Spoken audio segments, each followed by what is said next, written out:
बता दूं अब सुन्नी कौन कौन, तो अल्लाह अकबर, हम मौला अली के घर में देखते हैं तो वहां पर अबू बकर नाम का बेटा भी मिल रहा है, उमर नाम का बेटा भी मिल रहा है, उस्मान नाम का बेटा भी मिल रहा है। अल्लाह अकबर, अंदाजा फरमाए। तो इसलिए वो रास्ता इख्तियार करो जिस रास्ते पे मौला अली थे, वो रास्ता इख्तियार करो जिस रास्ते पे इमाम हसन थे, वो रास्ता इख्तियार करो जिस पर इमाम हुसैन थे। अब वो 12 सिफात कौन सी है उसको सुन लीजिए।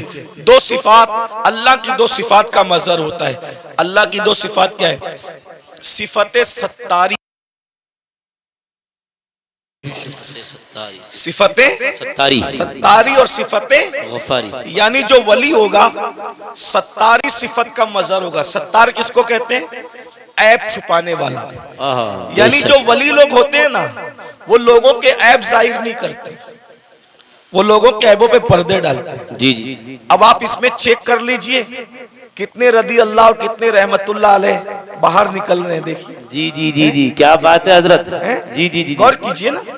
इसलिए कि हाथ में तस्बीह और बगल में मुसल्ला, इससे वली नहीं बनता, अल्लाह की शान सत्तारी का मजहर बनता है। यानी वो किसी का ऐब खोलता नहीं है। इसीलिए आप देख लें, वली लोग कभी आपको किसी की गिबत करते नहीं मिलेंगे। बेशक बेशक। वली लोग कभी किसी के ऐब से, वो ऐब पे पर्दे डालते हैं। कैसे पर्दे डालते हैं उसकी एक मिसाल बताऊं आपको। देखिए कैसे पर्दे डालते हैं। एक बहुत बड़े वली हैं हजरत हातिम असम। अल्लामा अब्दुल रहमान जामी रहमतुल्लाह अलैह ने अपनी किताब नफातुल उन्स में ये वाकया लिखा, आप भी वली बन सकते हो, विलायत का दरवाजा बंद नहीं हुआ, वली आप भी बन सकते हो। 12 सिफात सुन लो, अपने अंदर पैदा करो, कोशिश करो। अल्लाह पाक की बारगाह में फैजान बंद नहीं होता, बल्कि वो तो ये फरमाता है जो मेरी तरफ चल कर आता है मेरी रहमत उसकी तरफ दौड़ कर जाती है। कोशिश करो ना। अल्लाह फरमाता है जो हमारी राह में कोशिश करते, वल्लदीना जाहदू फीना लनहदियन्नहुम सुबुलना, जो हमारी राह में कोशिश करते हैं हम उसके लिए रास्ते पैदा कर देते हैं। और सैयदना इमाम जाफर सादिक अला जद्दी वाले सलाम फरमाते हैं अल्लाह तक पहुंचने के इतने ज्यादा रास्ते हैं, जमीन पर जितने बिखरे हुए जर्रात है उससे ज्यादा अल्लाह तक पहुंचने के रास्ते मौजूद है। बेशक बेशक, जिंदाबाद। कोशिश करो अल्लाह तक पहुंचने की, कोई मुश्किल नहीं है, बल्कि अल्लाह तक पहुंचना बहुत आसान है। विलायत का निसाब बहुत आसान है। बेशक। तो हातिम असम के बारे में अल्लामा जामी लिखते हैं, हातिम असम, असम अरबी जबान में बहरे को कहते हैं, बहरा। इन्होंने अपना लकब क्या रखा था? हातिम बहरा। कोई बहरा भी हो उसको बहरा बोलो तो बुरा लगता है कि नहीं लगता? जी जी जी। लेकिन हजरत हातिम बहरे नहीं थे, अपने आप को बहरा कहलवाते थे। वजह एक बूढ़ी औरत, बुढ़ी हातिम असम से मसला पूछने आई। उनको उस वक्त तक असम नहीं कहते थे, हातिम कहते थे। तो हजरत हातिम के पास मसला पूछने आई। उसके पेट में कुछ गड़बड़ थी, तकलीफ थी। तो अब तकलीफ की वजह से उसके पेट की जो है वो गैस खारिज हो रही थी। तो उसने सोचा कि इतने बड़े बुजुर्ग हैं, यहाँ ऐसा हो जाए तो अच्छी बात नहीं। इत्तेफाक से उसने बहुत रोकने की कोशिश की, मगर बुढ़ापे में इंसान के आज़ा कमजोर हो जाते हैं। बहुत रोकने की कोशिश की मगर रोक नहीं पाई, और हजरत हातिम असम के सामने उसकी गैस खारिज हो गई। गैस खारिज हो गई तो हवा भी यानी कि आवाज भी निकली। तो वो शर्मा गई, वो बूढ़ी औरत। इतने बड़े बुजुर्ग के सामने ये क्या हो गया हादसा। तो हजरत हातिम ने सोचा कि ये शर्मा गई, मेरे नबी की उम्मत की ये औरत शर्मा गई। तो आपने कान पे हाथ रख के कहा, बड़ी अम्मा जरा जोर से बोलो, तुम क्या कहना चाहती हो। तो उसने बोला, उसने जब बोला तो आपने कहा जरा और जोर से बोलो। तो उसने फिर बोला और जरा जोर से बोलो। उसने और जोर से बोला। अब वो शर्मिंदगी उसकी खत्म हो गई और वो बुढ़िया खुश हो गई कि जो मेरे मुंह की आवाज नहीं सुन सकता वो हवा की आवाज कैसे सुन सकता है। और आप पूरी जिंदगी बहरे बन करके गुजारते थे। लोगों ने पूछा आप बहरे नहीं हो, लेकिन बहरे बन के क्यों जिंदगी गुजार रहे हो। फरमाया मुझे बहरा कहलाना आसान है, लेकिन नबी की उम्मती में से किसी को शर्मिंदा करना मुझे पसंद नहीं है। अकबर अल्लाह, क्या बात है। एक औरत की शर्मिंदगी के खात्मे के लिए पूरी जिंदगी बहरा बन करके गुजार दिया, ये हजरत हातिम असम है। और आज हम लोग नमाज भी पढ़ रहे हैं, रोजा भी रख रहे हैं, तहज्जुद भी पढ़ रहे हैं, लेकिन लोगों के ऐब भी खोल रहे हैं। तो आप ऐब खोल के क्या है, वली नहीं बन सकते, अल्लाह के दोस्त नहीं बन सकते। अगर वली बनना है लोगों के ऐप पे पर्दे डालना सीखो, शान सत्तारी का मजहर बनो, किसी के ऐप न खोलो। आजकल तो हम जहां बैठते हैं ऐप खोलते हैं। अल्लाह के रसूल अलैहिस्सलाम फरमाते हैं, तुम जब तक लोगों के ऐप खोलते रहोगे, तुम लोगों के ऐप अपनी हैसियत के मुताबिक खोलोगे, अल्लाह तुम्हारे ऐप अपनी शान के मुताबिक खोलेगा, अल्लाह तुम्हें जलील कर देगा। और अगर तुमने लोगों के ऐबों पे पर्दे डाले, तुम लोगों के ऐप पे पर्दे डालोगे, अल्लाह तुम्हारे ऐप पे पर्दे डालेगा। आज मुसलमान लोगों के ऐप पे पर्दे नहीं डालते, बल्कि आज औरतें, माएं और बहनें मौजूद है, किसी की बेटी को रिश्ता हो रहा है तो उसमें लोग ज्यादा तेल पानी डाल करके वो रिश्ता तोड़ देते हैं। किसी के बेटे का रिश्ता हो रहा है, वो रिश्ता तोड़ देते हैं।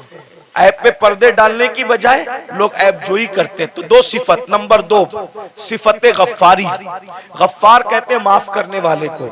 सिफत गफ्फारी का मजहर होता है, यानी जो वली होगा वो अपनी जात के लिए कभी झगड़ा नहीं करेगा।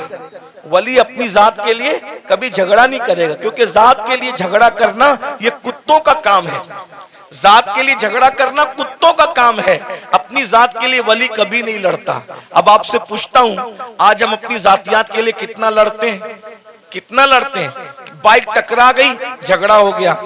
पानी मुझे पहले नहीं दिया, झगड़ा हो गया। शादी में खाना खाने मुझे पहले नहीं बिठाया, झगड़ा हो गया। बोलो आज हम अपनी जात के लिए लड़ रहे हैं, इसका मतलब हम अल्लाह के वली कब बनेंगे? जात के लिए जो लड़े वो कुत्ते की सिफत रखता है, वो वली की सिफत नहीं रखता। अब आप देख लीजिए कितने लोग हैं जो जात के लिए लड़ते फिरते हैं। अल्लाह अकबर। एक वाकया इस पर भी सुन लें कि एक बुजुर्ग के पास एक मुरीद आया और वो मुरीद आकर के कहता है, हजरत आप मुझे इस्म आज़म सिखा दें। अगर आपने मुझे इस्म आज़म सिखा दिया तो मैं उस इस्म आज़म के जरिए से बहुत काम लूंगा। इस्म आज़म क्या है उसको सुन लें। इस्म आज़म कहते हैं उस अल्लाह के उस नाम को अगर मुर्दे पे पढ़ दो तो मुर्दा जिंदा हो जाए, जिंदे को पढ़ के घूर दो तो जिंदा मर जाए। इस्म आज़म की बड़ी बरकत है। फरिश्ते पढ़ते पढ़ते पलक के झपकते आसमान पे जाते हैं और आसमान से जमीन पे आते हैं। तो चूंकि इस्म आज़म बहुत बड़ी चीज है, सूफिया ने इसको छुपा रखा है, अल्लाह ने भी इसको छुपा रखा है। ये सबको नहीं बताया जाता, जो उसका हकदार होता है उसी के दिल पर इल्का किया जाता है। तो मुरीद अपने पीर से कहता है इस्म आज़म सिखा दे। पीर साहब वाकई पीर साहब थे। उन्होंने कहा बेटा सुबह से शाम तक तुम बाजार में जाकर के बैठो, इंशाअल्लाह शाम को देखेंगे तुम्हें इस्म आज़म सिखाना है कि नहीं सिखाना है। वो सुबह से शाम तक बाजार में बैठे तो क्या देखा, बाजार में बहुत करप्शन हो रहा है, खूब जुल्म हो रहा है, कोई किसी का पुरसाने हाल नहीं है। सुबह से लेके शाम तक एक दूसरे पे जुल्म हो रहा है। वो बार बार हाथ मारते थे अपनी रान पर। मुर्शिद ने अच्छा नहीं किया, पीर साहब ने अच्छा नहीं किया, काश के मुझे इस्म आज़म सिखा देते तो अभी ये जुल्म करने वालों को घूर देता, मार डालता, तबाह कर देता, बर्बाद कर देता। सुबह से शाम तक यही होता रहा। लेकिन शाम के वक्त जो है बहुत खतरनाक मंजर देखा। मंजर ये देखा, 80 साल के एक बड़े मियाँ, एक बुढ़ा 80 साल का, वो अपने सर पर लकड़ियों का गट्टा रख करके लाया जंगल से और ला करके जैसे ही कहा लकड़ियां ले लो भाई, लकड़ियां ले लो। 80 साल के बड़े मियाँ लकड़ी बेच रहे थे। उतने में सिपाही आए, आने के बाद चाबुक जमीन पे मारा, कहे बुड्ढे उठा ये लकड़ी और हमारे घर पहुंचा और सुन तुझे कोई पैसे नहीं मिलेंगे। ये मंजर देख करके वो मुरीद तो और बहुत गुस्से में आया, मेरे पीर ने अच्छा नहीं किया, मेरे पीर ने अच्छा नहीं किया। अगर मुझे इस्म आज़म सिखा देते इन जालिम सिपाहियों को अभी मार डालता, इस्म आज़म पढ़ के अभी इनके लिए बद्दुआ करता, खत्म कर देता। वो बड़े मियाँ 80 साल के बड़े मियाँ हाँपते कांपते उन्होंने फिर लकड़ी का गट्ठा उठाया सर पे और सिपाहियों के पीछे पीछे चले। ये भी पीछे पीछे चला, ले जाकर के गट्ठा रख दिया। रखने के बाद कहा अच्छा अब मैं चलूं। और उसके बाद वो बड़े मियाँ बेचारे न पैसा लिया। 80 साल के बुड्ढे को लकड़ी काटने में कितनी तकलीफ हुई होगी, कैसे उसने मेहनत से जमा किया होगा। लेकिन हाय रे जुल्म, अल्लाह अकबर, बहुत लकड़ी पहुंचा करके बिना मजदूरी लिए हुए, बिना रकम लिए हुए उन्होंने टरका दिया, वो चले गए। और उसके बाद ये तो गुस्से में कांप रहा था, मुर्शिद ने अच्छा नहीं किया। अगर अभी मुझे इस्म आज़म मालूम होता, इन जालिमों को, इन गुंडों को इस्म आज़म पढ़ करके कत्ल कर देता। जैसे मुर्शिद की खानका में पहुंचे, कहा हजरत आपने सिखा दिया होता, बाजार में क्या गंदगी है, क्या जुल्म है, क्या ज्यादती है। और शाम का वाकया तो बड़ा बदतरीन है हजरत, बड़ा इबरतनाक है। पूरा वाकया उस 80 साल के बड़े मियाँ का बयान किया तो पीर साहब सुन के हंसने लगे। हजरत मैं 80 साल के बुढ़े पे जुल्म बयान कर रहा हूँ और आप हंसते हैं। फरमाया वो जो 80 साल का बुढ़ा तू जिसको कह रहा है वो कौन है, तुझे मालूम है? नहीं मालूम है। कहा वो इस शहर का कुतुब है, कुतुब, वो इस शहर का कुतुब है और उसी ने मुझे इसमें आजम सिखाया है, उसी कुतुब ने मुझे इसमें आजम सिखाया है। वो कहा हजरत जब उसको इसमें आजम मालूम है तो वो पढ़ के उनके लिए बद्दुआ क्यों नहीं कर देता? कहा बेटा जब तक के सब्र करने का मादा उस तरह पैदा नहीं होता अल्लाह किसी को इसमें आजम की नेमत अता नहीं करता। गौर कीजिए, यहाँ तो आज कोई छोटा मोटा आमिल बन जाए ना समा शबिस्तान रजा पढ़ के तो कहता है कि अगर तूने मेरी बात नहीं मानी तो तेरा पेशाब बंद कर दूंगा, मेरी बात नहीं मानी तो तेरा खानदान जो वो तबाह कर दूंगा। भाइयों ये सब हाँ उनके होते हैं जो खाली खड़े होते हैं। ये कुतुब लोगों को देखो, ये अब्दाल लोगों को देखो, ये वली लोगों को देखो, इतना जुल्म सह रहे हैं मगर जात के लिए कभी बदला नहीं लेते। क्यों? इसलिए कि जात के लिए लड़ना वली का काम नहीं होता, जात के लड़ना ये तो कुत्तों का काम होता है। वली वो होता है जो सिफते गफ्फारी का मजहर होता है, अपने दुश्मनों को माफ करता है, अपने मुजरिमों को माफ करता है। उस पर एक वाकया याद आ गया, हालांकि बात तवील हो रही है लेकिन बात वाकया याद आ गया, सुन लीजिए। आज छोटी छोटी बात पर आप लोग एक दूसरे पे केस करते हो, क्या जवाब दोगे अल्लाह? बकरियों के तेरे आंगन में मेरे आंगन में बकरियों पर इतना बड़ा झगड़ा होता है कि मर्डर हो जाता है, कत्ल हो जाता है। कहां कहां तक बात पहुंचती, बारात देर से आई जल्दी आई उस पर जो है वो शादियां टूट जाती हैं। इतना महर है कि उतना महर है उस पर शादियां टूट जाती है। मेरे भाइयों सोचो, सब्र नहीं हमारे अंदर और जब तक सब्र नहीं होगा हम अल्लाह वाले नहीं बन सकते। एक दिन क्या हुआ, इमाम हुसैन के कातिलों में से कातिल मदीने मुनव्वरा आया, मदीने तैयबा आया और जब मदीना तैयबा आया तो लोगों ने सोचा कि कातिल इमाम हुसैन, कातिलों में से कातिल मदीने मुनव्वरा आया तो सारे मदीने वालों ने इमाम हुसैन की मोहब्बत में अपने दरवाजे बंद कर दिए, सबने दरवाजे बंद कर दिए, सबके दरवाजे बंद हो गए। इमाम ज़ैनुल आबिदीन का दरवाजा हमेशा बंद रहता था, किसी से मिलते नहीं थे। लेकिन जब उनको किसी ने इत्तला दी, हजरत करबला में का एक शख्स जो आपके बाबा का कातिल है वो मदीने मुनव्वरा आया और सबने अपना दरवाजा बंद कर दिया। इमाम ने अपना दरवाजा खोल दिया, कहा उसको बुला कर लाओ। वो आया, इमाम ने दस्तरखान बिछाया, उसको खाना खिलाया, पानी पिलाया, उसने खाया भी पिया भी और खाने और पीने के बाद कहा ऐ अली, इमाम ज़ैनुल आबिदीन का असली नाम अली है, कहा ऐ अली शायद तुमने मुझे पहचाना नहीं या शायद तुम मुझे भूल गए। आपने फरमाया कैसे नहीं पहचाना? अरे ये मदीने वाले क्या करबला में थे? कहा नहीं थे। कहा जो करबला में नहीं थे उन्होंने तुझे पहचान लिया, मैं तो करबला में मौजूद था ना, मैं तुझे कैसे नहीं पहचानूंगा? वो तू ही जालिम है ना, तेरे कहने पे मेरे बाबा के जिस्म पे घोड़े दौड़ाए गए थे, मेरे नन्हे से भाई के हलक पर तीर चलाया गया था, मेरी फूफियां, मेरी अम्मियां, मेरी बहनों के दुपट्टे छीने गए थे, तू ही वो जालिम है ना? अल्लाह अकबर। जब उसने ये सुना लरस गया, हाँ मैं वो हूँ। आपने पहचाना कहाँ? पहचानने के बाद भी ये सुलूक किया? तो इमाम ज़ैनुल आबिदीन ने फरमाया जो तूने किया वो तेरे खून की तासीर थी, जो मैंने किया ये मेरे घर की रिवायत है। हम आले मोहम्मद दुश्मनों के साथ ऐसे ही सुलूक करते हैं। अगर करबला वालों से मोहब्बत है, बताओ बाप के दुश्मन के साथ, बाप के कातिल के साथ इमाम ज़ैनुल आबिदीन ने क्या सुलूक किया, और हम अपने समधियों के साथ क्या सुलूक करते हैं, अपने भाइयों के साथ क्या सुलूक करते हैं, अपने पड़ोसियों के साथ क्या सुलूक करते हैं, अपने रिश्तेदारों के साथ क्या सुलूक करते हैं। भाई एक मुंह किसी को अच्छा नहीं कहते, जबकि अल्लाह के रसूल अलैहिस्सलाम ने फरमाया मुसलमान वो है जिसके हाथ से और उसकी जबान से दूसरे मुसलमान महफूज रहे। आज ना हमारे हाथ से कोई महफूज है, ना हमारी जबान से कोई महफूज है। जब भी जबान खोलते हो तो ऐसे तीर चलाते हो, नश्तर लगाते हो लोगों के दिल पर। याद रखना तलवारों के जख्म तो भर जाते हैं, जबान के जख्म भरा नहीं करते। कैसा कलमा पड़ा है, नबी तो वो मुसलमान बनाने आए थे कि जिसके हाथ से, जिसकी जबान से दूसरे मुसलमान महफूज रहे। ना आज हमारे हाथ से कोई महफूज है, ना हमारी जबान से कोई महफूज है। तो बताओ नबी वाले मुसलमान हो या अपनी तबीयत वाले मुसलमान हो? बीवी को मां बहन की गाली देकर के उसका दिल दुखाते हो। रसूलुल्लाह तो फरमा रहे मुसलमान वो है जिसकी जबान से किसी को तकलीफ नहीं पहुंचती, जो अपनी शरीके हयात है, जो अपनी लाइफ की पार्टनर को मां बहन की गाली दे वो मुसलमान कैसा होगा? रसूलुल्लाह फरमा रहे मुसलमान वो है जिसके हाथ और जबान से दूसरा मुसलमान महफूज रहे। जो अपने माँ बाप का दिल दुखाए वो कैसा मुसलमान है? जो अपने पड़ोसी को तंग कर दे वो कैसा मुसलमान है? बस बात इतनी है। तकरीरें बहुत सुन रहे हो भाई, मुकर्रिर लोग भी माशाल्लाह ऐसे हो गए अल्हम्दुलिल्लाह के एक ढूंढो हजार मिलते और तकरीर सुनने वाले भी हजारों हैं, लेकिन कोई सुधरने तैयार नहीं। और ये भी कयामत की निशानी में से एक निशानी है। अल्लाह के रसूल अलैहिस्सलाम ने फरमाया लोग दीन सुनने जमा होंगे, दीन पर अमल करने जमा नहीं होंगे। सुनिए, गौर से सुनिए, तवज्जो है। लोग दीन सुनने जमा होंगे, लोग दीन सुनने जमा होंगे, दीन पर अमल करने जमा नहीं होंगे। देख लीजिए,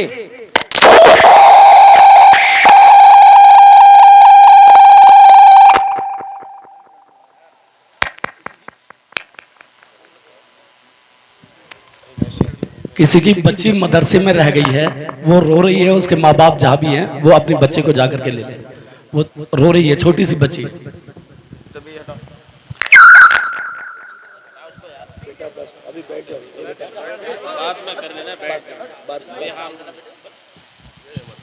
लोग दीन सुनने जमा होंगे, दीन पर अमल करने जमा नहीं होंगे। मैं कोई गुस्से में नहीं, लेकिन आपको एक बात कहता हूं, जरा गौर करना, जरा ध्यान देना। आज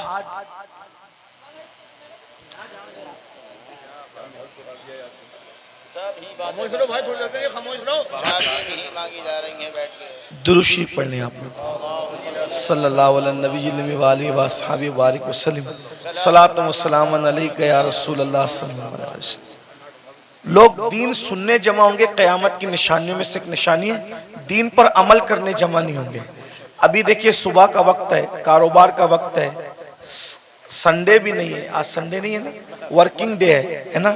लेकिन आपको मैं सलाम करता हूँ, आप लोग आराम छोड़ के, नींद छोड़ के, दुकान छोड़ के, कारोबार छोड़ के आए, क्या सुनने के लिए?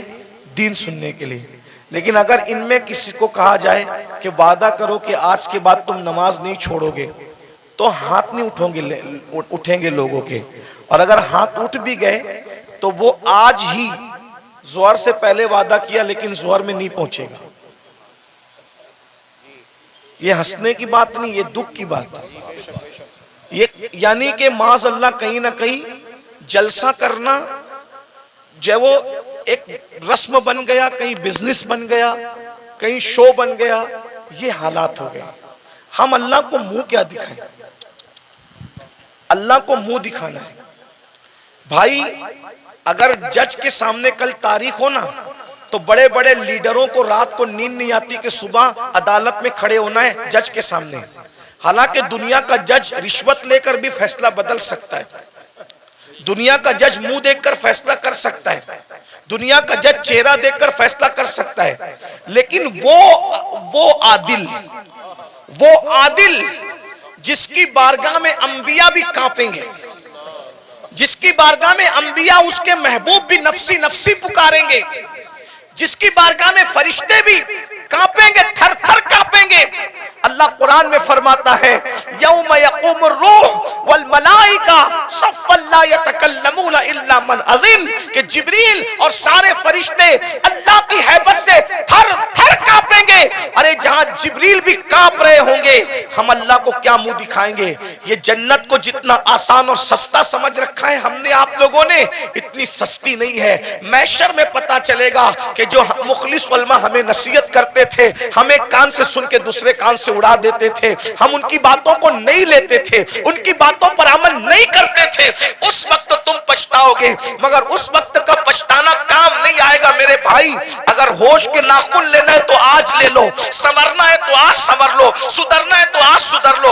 एक बात मुझे याद आई, अब अगला उन्वान में नहीं पेश करता, 5 मिनट में अपनी बात पूरी कर लेता हूँ 5 मिनट के अंदर, इसलिए कि आप सब बहुत अच्छे से सुन रहे हैं, लेकिन कहीं ना कहीं हमारे अंदर कमी है कि कुछ लोग यहाँ पे मेरे करीब गड़बड़ कर रहे हैं, उनको इसकी बात की अहमियत नहीं है। तो कोई बात नहीं, मैं 5 मिनट में बात पूरी कर लेता हूँ। इतना सुनिए, मुझसे और अल्लाह क्या क्या पूछेगा, आपसे मुझसे अल्लाह क्या क्या पूछेगा पता है? कुरान कहता है फमन यअमल मिस्काल ज़र्रतिन खैरन यरा वमन यअमल मिस्काल ज़र्रतिन शर्रन यरा। एक जर्रे के बराबर नेकी की होगी अल्लाह तुम्हें वो भी दिखाएगा, और एक जर्रे के बराबर बुराई की होगी अल्लाह तुम्हें वो भी दिखाएगा। सहाबा किराम ने इस आयत के नुज़ूल के बाद पूछा कि अल्लाह हमसे क्या क्या पूछेगा, तो आका इरशाद फरमाते हैं अगर तुमने नाखून के अंदर किसी की दीवार की मिट्टी भी खुरची होगी तो अल्लाह क़यामत के दिन उस मिट्टी के बारे में भी तुमसे पूछे। अगर तुमने पिस्सू को, पिस्सू समझते, पिस्सू, पिस्सू बहुत छोटा सा बारीक कीड़ा होता है, नजर भी नहीं आता, लेकिन चमड़ी पे बैठता है, काटता है तो आदमी झुंझला जाता है। अगर तुमने पिस्सू को गाली दी होगी तो अल्लाह पूछेगा कि तूने पिस्सू को गाली क्यों दी थी, क्योंकि वो मेरी मखलूक है। अगर तुमने खटमल को गाली दी थी तो अल्लाह तुमसे खटमल को गाली देने के बारे में भी पूछेगा।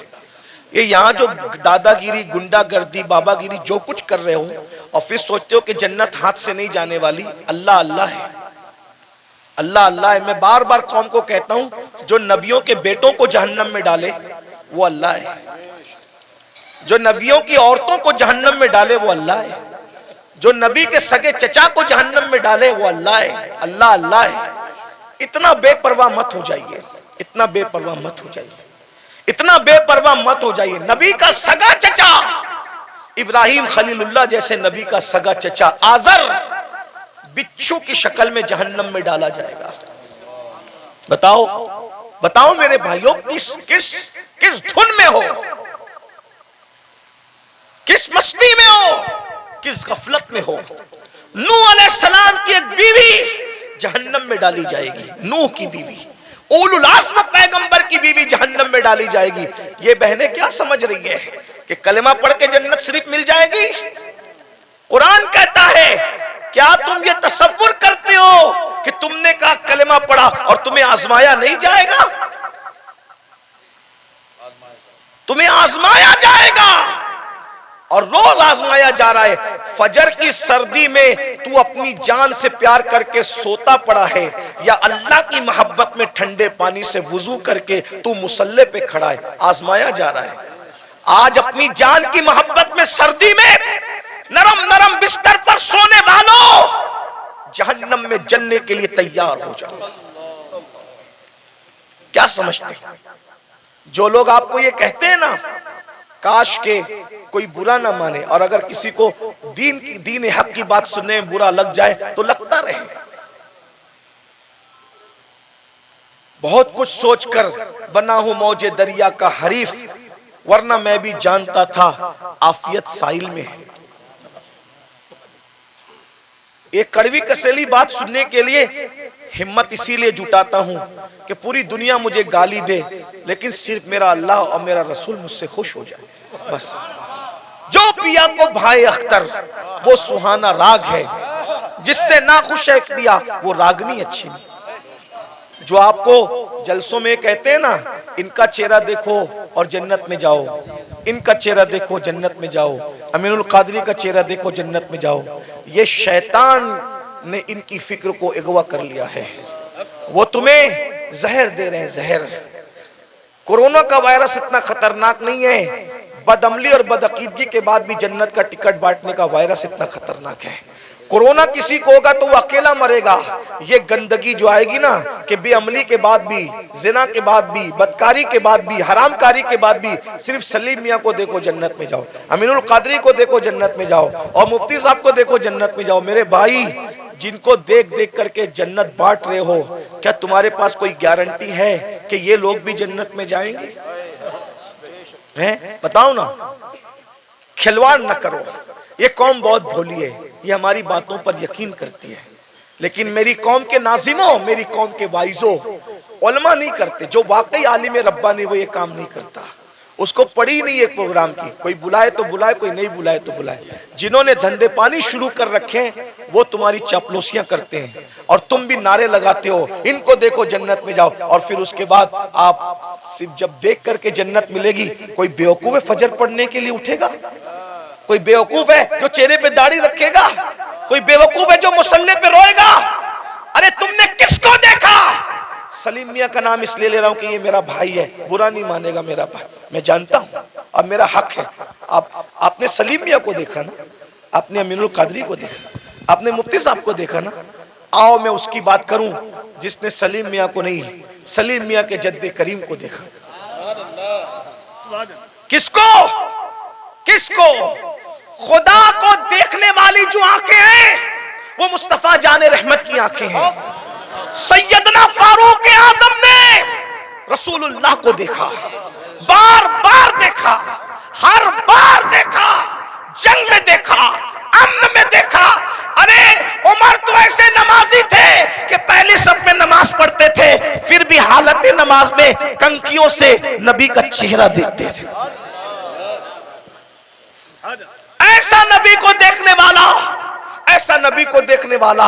लेकिन जब उसी उमर इब्ने खत्ताब का आखिरी वक्त आया, उसी उमर इब्ने खत्ताब का, कौन उमर जिसका जिक्र तौरात में है, जिसका जिक्र इंजील में है, जिसका जिक्र कुरान में है, जिसके मशवरे की ताईद में कुरान की 22 आयतें नाजिल हुई है मेरे भाइयों, 22 आयतें। ये जो वत्तखिज़ु मिन मकाम इब्राहीम मुसल्ला किसकी आयत, किसकी ताईद में आई? फारूक आजम की ताईद। जब रसूलुल्लाह ने काबे का तवाफ किया, काबे का तवाफ किया, सुन लो उमर कौन है, हमसे सुनो सैयदों से उमर कौन है, फारूक आजम कौन है? अल्लाह अकबर। फारूक आजम कौन? जब रसूलुल्लाह ने काबे का तवाफ किया तो सहाबा से मशवरा किया कि वाजिबुत तवाफ जो नफिल नमाज है कहां पढ़ी जाए। सहाबा का दिल खुश करने के लिए किसी ने कहा काबे के अंदर पढ़िए, किसी ने कहा हतीम में पढ़िए, किसी ने कहा यहां पढ़िए, किसी ने कहा वहां पढ़िए। फारूक आजम ने कहा या रसूल अल्लाह, जहां आपके दादा इब्राहिम अलैहिस्सलाम के कदम का निशान है वहां पर आप नमाज अदा कीजिए। अभी उमर ये कह ही रहे थे कि जिब्रील आ गए, कहने लगे वत्तखिज़ु मिन मकाम इब्राहीम मुसल्ला, जहां आपके दादा इब्राहिम के कदमों का निशान है उसको अपना मुसल्ला बना लीजिए। शराब की हुर्मत की बात फारूक आजम के मशवरे की ताईद में, पर्दे की बात फारूक आजम के मशवरे की। और कौन फारूक आजम? जिसके बारे में कहा मेरे बाद अगर कोई नबी होता उमर इब्ने खत्ताब होता। कौन फारूक आजम? जब फारूक आजम आ रहे हैं, जिब्रील अलैहिस्सलाम रसूलुल्लाह की बारगाह में मौजूद हैं, तो जिब्रील ने फारूक आजम को देख के मुस्कुराया। मेरे सरकार ने कहा क्यों मुस्कुरा रहे हो जिब्रील? हुजूर आपका यार उमर आ रहा है। तो आका ने फरमाया क्या मेरे उमर को आसमान वाले भी पहचानते? मेरे उमर को आसमान वाले भी पहचानते? तो जिब्रील अलैहिस्सलाम कहते हैं हुजूर जमीन वालों से ज्यादा उमर को आसमान वाले पहचानते। और सरकार ने कहा जरा मेरे उमर की शान बयान कर दो जिब्रील। तो जिब्रील ने एक जुमले में शान बयान की, कहते हैं या रसूल अल्लाह, अगर मैं हजरत नूह की उम्र के बराबर यानी 1000 साल की उम्र लेकर के आऊं और उमर की फजीलत बयान करता रहूं करता रहूं करता रहूं करता रहूं तो 1000 साल खत्म हो जाएंगे मगर उमर की फजीलत खत्म नहीं हो सकती। इतनी बड़ी हस्ती है ना। रसूलुल्लाह को देखा, रसूलुल्लाह को देखा। अब सुन लो उनका जिंदगी का आखिरी वक्त। फारूक आजम शहीद है, फारूक आजम शहीद है। अल्लाह अकबर। और किस हालत में शहीद है? हालत नमाज में। आखिरी वक्त आ गया, चारपाई पर फारूक आजम लेटे, पूरा जिस्म खून से लहू लहान है। फारूक आजम लहू लहान है पूरा जिस्म। फारूक आजम अपने बेटों से कहते हैं मेरे बेटो, मेरे बच्चों, तुमने मेरी फर्मा बरदारी की, मैंने जो कहा तुमने मेरी बात मानी, अल्लाह ने मुझे फर्मा बरदार औलाद अता की, आज मेरी फर्मा बरदारी करोगे आखिरी वक्त में? लोगों बच्चों ने कहा जी हुजूर जरूर करेंगे। फरमाया एक काम करो, मुझे चारपाई से उठा के जमीन पे डाल दो। देखो ये फारूक आजम के आखिरी लम्हात है, ये उनकी आजिज़ी है, ये उनकी इनकिसारी है, ये उनका इखलास है। जन्नत का कहाँ ख्वाब देख रहे हो भाइयों? ना वुजू आता है ना गुस्ल आता है। 2 रकअत नमाज जुमा पढ़कर ऐसे भागते हो जैसे स्कूल की छुट्टी होने पे स्कूल के बच्चे भागते हैं। भाइयों जरा सोचो ना, जरा गौर करो ना, जरा गौर तो कीजिए, अपने आप पे रहम कर लीजिए। हम में से कोई अल्लाह के अजाब को बर्दाश्त करने की ताकत नहीं रखता, हम में से कोई जहन्नम का सामना करने की ताकत नहीं रखता। मत अब धोखा दीजिए अपने आप को, मत फरेब कीजिए अपने आप से, अपनी आखिरत को तबाह मत कीजिए। वो मुसलमान बनिए जैसे हुजूर मुसलमान बनाने आए थे। सैयदना फारूक आजम फरमाते हैं मुझे चारपाई से उठाकर जमीन पे डाल दो। जब जमीन पे डाल दिया गया तो फारूक आजम खाक पर अपने चेहरा रगड़ने लगे और रोकर कहते अल्लाह उमर की बख्शिश कर दे। उमर की जिसको रसूलुल्लाह ने जन्नत की बशारत दी उसकी जिंदगी का एंड ये है। उमर की ये उनका खौफ खुदा है, ये उनकी आजिजी है, ये उनकी इनकिसारी है। अल्लाह उमर की बख्शिश कर दे, मगफिरत कर दे। रो रहे हैं, मैं उमर क्या जवाब दूंगा तेरी बारगाह में, उमर क्या हिसाब देगा तेरी बारगाह में। इधर का चेहरा रगड़ते हैं, इधर का गाल रगड़ते हैं और अल्लाह की बारगाह में कहते हैं मुझे माफ कर दे, मेरे बुढ़ापे पे रहम कर दे। किसी ने कहा अमीरुल मोमिनीन आप तो वो है ना, आप वो हैं कि आपने इतना फतुहात, इतने फतुहात किए, ये काम किया दीन का, ये काम किया दीन का, ये काम किया दीन का। सर उठा के कहते हैं ओ मनकबत पढ़ने वाले खामोश, ये मनकबत पढ़ने का टाइम नहीं। क्या कहा? ये मनकबत पढ़ने का टाइम नहीं है। और हम तो माइक पर अपनी फजीलत सुन के खुश होते हैं, जबकि वो सही भी नहीं होती, झूठ झूठ होती है, झूठ झूठ होती है। अस्तगफिरुल्लाह। बहुत सारे नाजिम लोग 25,000 20,000 सिर्फ झूठ बोलने का लेते हैं। उस कौम को बर्बादी से कौन रोक सकता है जो कौम झूठ बोलने के लिए 25,000 रुपया देती है। आना सलीम मियाँ की करामत गढ़ के बयान करना 25,000 लोग, अमीनुल कादरी करामत बयान करना 25,000 लोग, मुफ्ती साहब के बारे में बताना, इन जैसा तो आलिम रब्बानी जो है वो 200 साल में हुआ ही नहीं है। ये सब कहना। अरे सुनने वालों, तारीफ सुनने वालों, अल्लामा शरफुद्दीन यहिया मनीरी कहते हैं दुनिया में जितना बड़ा दावा करेगा कयामत के दिन उतनी बड़ी दलील अल्लाह को पेश करनी पड़ेगी। बताओ मेरे भाइयों कहाँ हो? जलसों का मिजाज बदल दिया तुम लोगों ने, सब चौपट करके रख दिया। दीन जलसों में नहीं होगा तो कहाँ होगा? फारूक आजम की जो मनकबत पढ़ी जा रही थी वो कोई नाजिम नहीं पढ़ रहा था, वो सच्ची मनकबत थी। अरे जिसकी मनकबत कुरान पढ़े उससे बड़ा वली कौन हो सकता है? अल्लाह अकबर। लेकिन फारूक आजम ने रोक दिया, फरमाया ओ मनकबत पढ़ने वाले, ये मनकबत पढ़ने का टाइम, चुप रहे, खामोश रहे और मैं जो कर रहा हूं मुझे करने दे। और फिर सर उठाकर लोगों से कहा लोगों तुम मेरी मनकबतें पढ़ते हो, सुनो। उमर तो बस इतनी तमन्ना रखता है अल्लाह की बारगाह में, अल्लाह ना मुझे कोई सवाब दे, जुमले सुनो फारूक, अल्लाह ना मुझे कोई सवाब दे, ना कोई मर्तबा दे, ना कोई मकाम दे, और ना मुझे अजाब दे, ना जहन्नम में डाले, वो मुझे बराबर सराबर ऐसे ही छोड़ दे तो उमर समझेगा कि उमर कामयाब हो गया।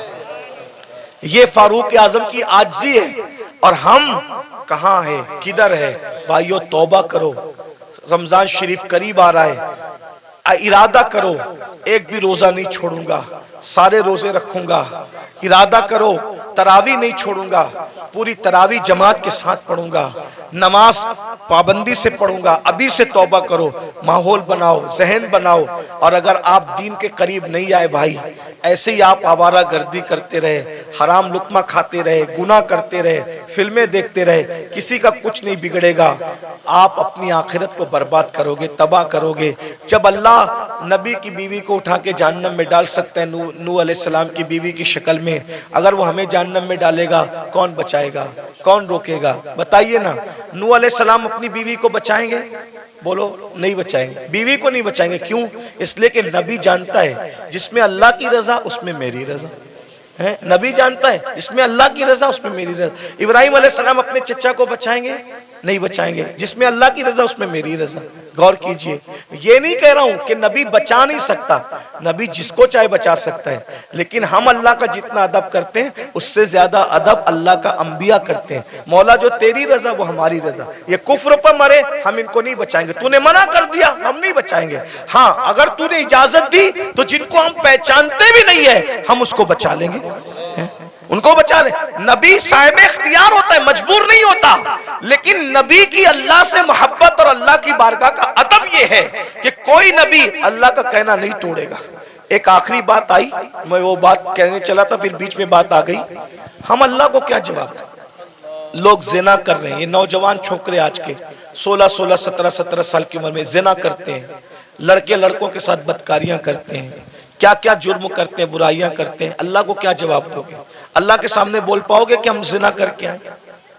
बोलो, अल्लाह के सामने बोल के आओगे हम औरतों के पाप की नजर डाल के आए? अल्लाह के सामने बोल पाओगे कि हम बदकारी करके? बताओ, कुछ बोल पाओगे? नहीं बोल पाओगे। भाई हम जब अपने पीर के सामने नहीं बोल सकते तो अल्लाह के सामने क्या जवाब दें? मेरे इमाम कहते हैं, करीम अपने करम का सदका, लई में बेकद्र को न शर्मा, तू और रजा से हिसाब लेना, रजा भी कोई हिसाब। और कहते हैं, सदका प्यारे की हया का, न ले मुझसे हिसाब, बख्श बे पूछे लजाए को लजाना क्या है। बहुत कठिन मंजिल है। हदीस पाक में आता है, अल्लामा इब्ने कसीर ने इस हदीस को लिखा है कि अल्लाह ईसा अलैहिस्सलाम को अपनी अदालत में खड़ा करेगा। किसको? किसको पहचानते हो? ईसा अलैहिस्सलाम को। हमारे नबी से पहले जो नबी आए वो कौन थे? ईसा अलैहिस्सलाम। और ईसा अलैहिस्सलाम कौन है आपको पता है? ये कंवारी मरियम, जिसको किसी मर्द ने हाथ भी नहीं लगाया, अल्लाह ने बिन बाप का कंवारी बतुल मरियम से ईसा अलैहिस्सलाम को पैदा किया। सुभान अल्लाह। अल्लाह ने इनको झूले में बोलने की ताकत अता की। ये कलिमतुल्लाह है, रूहुल्लाह है। इनको जब सूली देने की साजिश की गई तो अल्लाह ने इनको आसमानों पे उठा लिया। अब ध्यान देना, जब ये आसमानों पे उठा लिए गए तो इनके मानने वालों ने इनको कहा कि ईसा खुदा का बेटा था और मरियम खुदा की बीवी थी। माज़अल्लाह, अल्लाह का कोई बेटा नहीं है, अल्लाह की कोई बीवी। लेकिन उनके मानने वालों ने ये गंदगी फैला दी। तो अल्लाह उन मानने वालों ने जो गंदगी फैलाई ना, उस गंदगी के खात्मे के लिए, यानी अल्लाह हजरत ईसा से हिसाब लेने के लिए नहीं, तवज्जो, अल्लाह जानता है कि ईसा पाक है, मासूम है, उन्होंने कोई कसूर नहीं किया, लेकिन मैदान महशर में ईसाइयों को, क्रिश्चियन को रुस्वा करने के लिए, ईसाइयों को रुस्वा करने के लिए अल्लाह हजरत ईसा को अपनी अदालत में खड़ा करेगा। और अपनी अदालत में खड़ा करके अल्लाह पूछेगा कि ऐ ईसा, क्या तुमने इन ईसाइयों को, अपने मानने वालों को यह कहा था कि तुम अल्लाह के बेटे और तुम्हारी मां अल्लाह की बीवी है? तुमने ये बात कही थी? एक अल्लाह कौन सा सवाल करेगा? एक। हालांकि वो खुद बयान कर चुका कुरान में कि ईसा ने ऐसी कोई बात अलैहिस्सलाम नहीं कही, बयान हो गया सब। लेकिन वहां ईसाइयों को रुस्वा करने के लिए और शान ईसा को बताने के लिए कि ईसा अलैहिस्सलाम का दामन इस गंदगी से पाक है, अल्लाह पूछेगा तुमने ये बात कही थी ईसा? एक सवाल, अल्लाह सिर्फ एक सवाल करेगा ईसा जैसे पैगंबर से, उस मासूम से। तो मेरे आका की हदीस है, इसी एक सवाल पर ईसा अल्लाह से इतना डर जाएंगे कि उनके हर बाल से खून की फुहार निकलेगी, हर बाल से खून की फुहार। अल्लाह ने मुझसे सवाल कर लिया, मैं जवाब क्या दूं? अब बताएं, जब मासूम से अल्लाह सवाल करे तो उनके बाल बाल से खून की फुहार निकलेगी। पूरी जिंदगी हमने नमाज नहीं पढ़ी, अल्लाह पूछेगा तूने नमाज क्यों नहीं पढ़ी थी? क्या जवाब होगा? हैं? क्या जवाब? रात के 3-3 बजे तक गंदी फिल्में देखते थे, क्या जवाब होगा? दोस्ती लड़कों से इसलिए करते थे कि उनके साथ बदकारी करें, हैं? कौमे लूत का अमल करें। आका फरमाते हैं, जे कौमे लूत का अमल करने वाले लोग जिस बस्ती में रहते हैं, बस्ती वालों को मालूम है, मना नहीं करते, अल्लाह उस बस्ती पर एक दिन में 36 मर्तबा लानत नाजिल करता है। कौमे लूत का अमल करने वाला कहीं भी मरेगा, वो अपनी कब्र में नहीं रह सकता, फरिश्ते उसको उठा के ले जाके वहां फेंक देते जहां कौमे लूत पे अजाब आया था। भाइयों, अपनी आखिरत ये दुनिया है। एक गालिब ने इसीलिए कहा था, डुबाया मुझको होने ने, न मैं होता तो क्या होता। सारा तो होने का झगड़ा है, इसलिए अब दुनिया में आ गए हो, सुधरो, तौबा करो, अल्लाह से डरो, अल्लाह के कानून के मुताबिक जिंदगी गुजारो। अल्लाह हम सबको तौफीक अता फरमाए। और आप सबको ये बात देखो, किसी भी जलसे में जाओ, चाहे मैं आऊं, चाहे कोई भी आलिम आए, कोई पीर आए, ये जो आप लोगों के अंदर ये आदत पड़ गई ना सेल्फी की, ऐसे धक्का दे करके कहते हो फोटो करो, अदब कहाँ गया? मेरा अदब मत करो, मैं तो कोई काबिल ही नहीं, मेरी अपनी बात नहीं कर रहा। लेकिन जो अल्लाह वालों को ऐसे कोनी मार करके ऐसे सेल्फी ले रहे हो, इस सेल्फी से क्या होगा? पहले के लोग, इन बूढ़ों से पूछो, अल्लाह वालों से मिलते थे तो दुआ कराते थे, दुआ करा। क्यों? हजारों साल की मेहनत जहां नहीं पहुंचाती, वहां अल्लाह वालों की दुआ पहुंचाती। और आप लोग दुआ नहीं लेते। ये शैतान का दाव है आप लोगों पे कि दुआ से रोकने के लिए तुमको सेल्फी में मुब्तला कर दिया। और आप लोग सेल्फी, मोबाइल, हर जगह मोबाइल, हर जगह मोबाइल। सेल्फियां ले, क्या करोगे सेल्फी लेके, क्या फायदा है सेल्फी लेने का। मैं अभी हराम और नाजायज की बहस में नहीं पढ़ रहा हूं, लेकिन इतना कहता हूं फायदा क्या, बताइए क्या कर रहे हो। अल्लाह वालों का अदब करो, अदब सीखो, इनकी अदब की नजर पड़ेगी। वो एक गुलाम था जिसका नाम शमसुद्दीन था, शमसुद्दीन नाम का एक गुलाम था, लड़का था, बगदाद में गुलामी करता था बादशाह की। बादशाह ने कहा कि जा और जा करके फुला काम कर। तो उसने बादशाह से कहा आपका अरबी घोड़ा मुझे दे दो तो मैं काम जल्दी से निपटा के आ जाऊं। तो जैसे ही अरबी घोड़े पे चला तो देखा एक चबूतरे पे, ओटे पे 3 वली बैठे।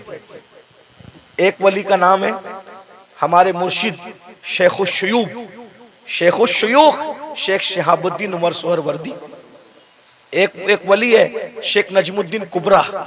एक वली है हमारे मुर्शिद कुतुबुल अक्ताब सैयदी कुतुबुद्दीन बख्तियार काकी। तीनों बैठे। वो लड़का था शमसुद्दीन नाम का, देखा वली लोग नीचे बैठे, मैं ऊपर घोड़े पे, फौरन नीचे उतर गया, जूते हाथ में लिया। जितनी देर तक वो वली लोग नजर आए, घोड़े पे नहीं बैठा, उनके अदब में झुक के सलाम किया, आगे बढ़ा। सरकार कुतुबुद्दीन बख्तियार काकी की जबान से दुआ निकल गई, वो देखो दिल्ली का बादशाह जा रहा है। क्या कहा? वो देखो दिल्ली का बादशाह जा रहा है। किसी ने लुकमा दिया, हजरत वो दिल्ली का बादशाह नहीं, वो मैं पहचानता हूं, वो लड़का है शमसुद्दीन बादशाह का गुलाम है। कहा जो हमारा अदब करे और वो हमारी जबान से निकल जाए दुआ, फिर अल्लाह उसको रद्द करे, ऐसा नहीं होता। हमने कह दिया दिल्ली का बादशाह, तो जब तक ये मरेगा नहीं तब तक दिल्ली का बादशाह बनेगा नहीं है। उस वक्त तक मौत नहीं आएगी जब तक दिल्ली का। और दुनिया ने देखा ख्वाजा कुतुब की जबान से दुआ निकली, अल्लाह ने कैसे पूरी किया। वो गुलाम से आजाद हुआ और दिल्ली का बादशाह बना। उसी बादशाह को दुनिया सैयदी शमसुद्दीन अल्तमश के नाम से जानती।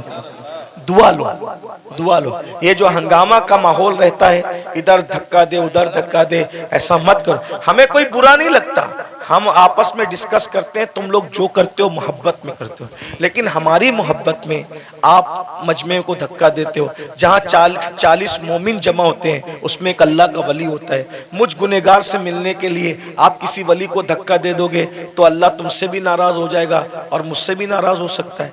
इसलिए भाई अगर हजर अस्वद चूमने की बात हो तो धक्का दे के हजर अस्वद नहीं चूम सकते, तो धक्का दे के किसी से मुसाफा कैसे कर सकते हैं? ये सब आपको सीखना होगा। डिसिप्लिन।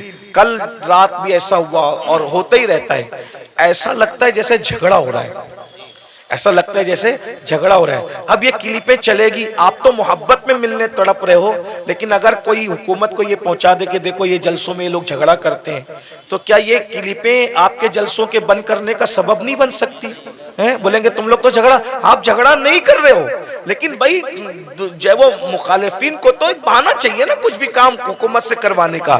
तो आप यही महफिल नहीं जिसमें मैं हूं, वही नहीं, कोई महफिल हो, आप डिसिप्लिन का मुजाहरा करें। आपको देखकर ऐसा लगे यार ये लोग इतने डिसिप्लिन वाले हैं, तो इनके आका के जो सहाबा होंगे उनके पास कैसा डिसिप्लिन होगा, वलियों के पास। अभी सैयद सलीम मियां साहब मुझे कह रहे थे नाश्ते पर कि यार दुबई में कैसी महफिल थी, सब सन्नाटे में सुन रहे थे। तो मैंने कहा भाई आपको सीखना होगा। देखो अपने को आज तक जो हुआ मामलात मेंटेन करने होंगे, माहौल बनाना होगा। और मैं आप मुंतजिमिन से कहता हूँ स्टेज पे सिर्फ उलमा को बिठाया करो। ये जो स्टेज का मेयार आपने खराब किया है ना मुंतजिमिन ने, फला सेठ भी बैठ रहा है, फला सेठ, सेठ लोगों को कुर्सी दो नीचे, समझे? हर जगह सेठों के बिठाने की नहीं होती। जिसका जो हमारे दादा मुर्शिद हुजूर मुफ्ती आजमीन के दौर में कभी कोई दाढ़ी मुंडा कोई सेठ इस स्टेज पे बैठ नहीं सकता। स्टेज पे सिर्फ उलमा बैठते थे। एक शायर साहब दाढ़ी मुंडे स्टेज पे आ गए, सरकार मुफ्ती आजम ने उनको कहा जब तुम रसूलुल्लाह की शरीयत का एहतराम नहीं कर सकते तो तुम्हें मिंबर रसूल पे बिठाया नहीं जा सकता। यानी वो लोग अच्छा बुरे का कोई वो कि किसी को अच्छा लगे तो लगे, जिसको बुरा लगे तो, शरीयत एक नंबर पर है, अल्लाह की रजा एक नंबर पर है। वो ऐसे लोग थे। लेकिन आज हम लोग क्या है, कोई चंदा दे रहा है ज्यादा तो हमने दिन का कानून तोड़ दिया उसके लिए। ये सब अच्छी बात नहीं करो, ये सब इससे नुकसान होगा। फिर कोई भी स्टेज पे चढ़ के आता है, ये स्टेज की बात नहीं कर रहा हूँ मैं, जनरल बात कर रहा हूँ। आप इनसे बदजन मत होना, इस जलसे वालों से, जनरल बात कर रहा हूँ। तो ये सब मत करो। जिसका जहाँ मकाम है, उलमा जहाँ बैठते हैं उलमा बैठे, सेठ लोग, मुखैर लोग जा बैठते हैं, उनको कुर्सी दे के बिठा दो। सियासी लीडर आना है, उनको कुर्सी दे के बिठा दो। सबको इज्जत दो। मैं ये नहीं कह रहा हूं किसी को जलील करो, सब हुजूर का जो उम्मती है वो इज्जत के काबिल है, लेकिन जो कुर्सी पे बैठे उसको कुर्सी दे दो, अच्छे से बिठा दो। स्टेज पे सिर्फ उलमा रहे, मुतशर्रा रहे। और जो मेरे स्टेज पे बैठे हुए लोग हैं उनसे भी कहता हूँ, आप लोग भी फोटो वोटो न खींचिए। देखो हमारे बुजुर्गों ने फरमाया कि अगर आलिम दीन अगर जो है वो सुन्नत तर्क करेगा तो पब्लिक फर्ज पढ़ना छोड़ देगी, समझे। आलिम अगर चलते चलते रास्ते से टोपी उतारेगा तो पब्लिक, हाँ वो नहीं कहना चाहता था, सही कहा जी, सही कहा, यही कहा हुजूर मुफ्ती आजम ने, यही कहा। लेकिन कुछ चीजें माइक पे कहने की नहीं होती। आप, अल्लाह आपको जज़ाए खैर दे, मेरा काम आसान कर दिया।